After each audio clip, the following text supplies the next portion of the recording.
لە دێربی هەولێر و لە هەفتەی چواردەیەمی خولی نایبی کوردستان هەندرێنی پێشەنگ بووە میوانی هەولێر لەسەر یاریگای دووەمی فرانسۆ هەریری. لە سەرەتا یاریەکەوە هەندرێن بە چەند هێرشێک هەڕەشەی لە خاوەن ماڵ کرد.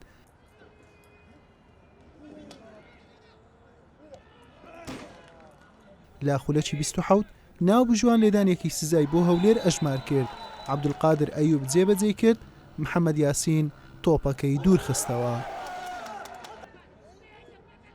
هەولێر بە ڕستەیەک هێرشەوە ویستی قەرەبووکردنەوەی هەبوو، بەڵام ئەزموونی گۆڵپارێز و ستون جارێکی دیکە ڕێگر بوو.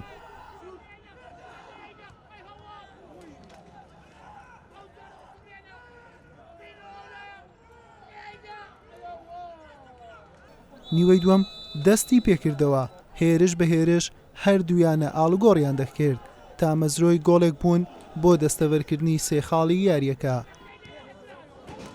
لە خولەکی 62 عەبدوڕەحمان هێرش بربەستی یەکسانی شکاند و گۆڵ یەکەمی بۆ هەولێری زەردپۆش تۆمار کرد. هەندرێن لە دوو لێدانی ڕاستەوخۆ نزیک بوو لە یەکسانکردنەوەی ئەنجامەکە، بەڵام بەخت یاوەری نەبوو.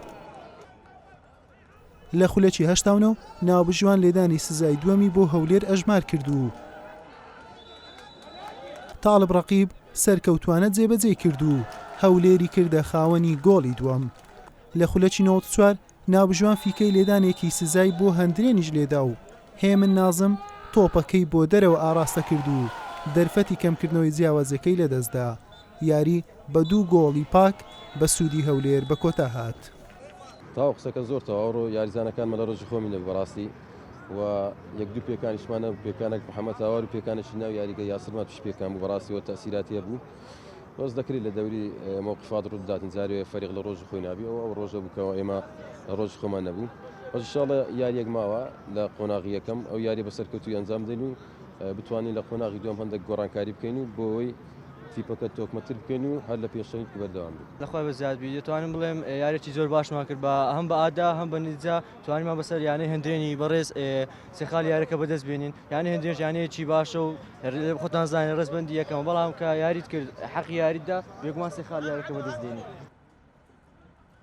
بەم شێوەیە هەولێر دوای 49 ڕۆژ سەرکەوتنێکی نوێی لە خولی نایبی کوردستان نووسیەوە کەوا سێم سەرکەوتنی بوو لە وەرزە و بە 11 خاڵ لە خانەی چواردە و پێش کۆتایی مایەوە. هەندرێنیش سەرەڕای شکستەکەی بە 27 خاڵ لە پێشەنگی یانەکان مایەوە.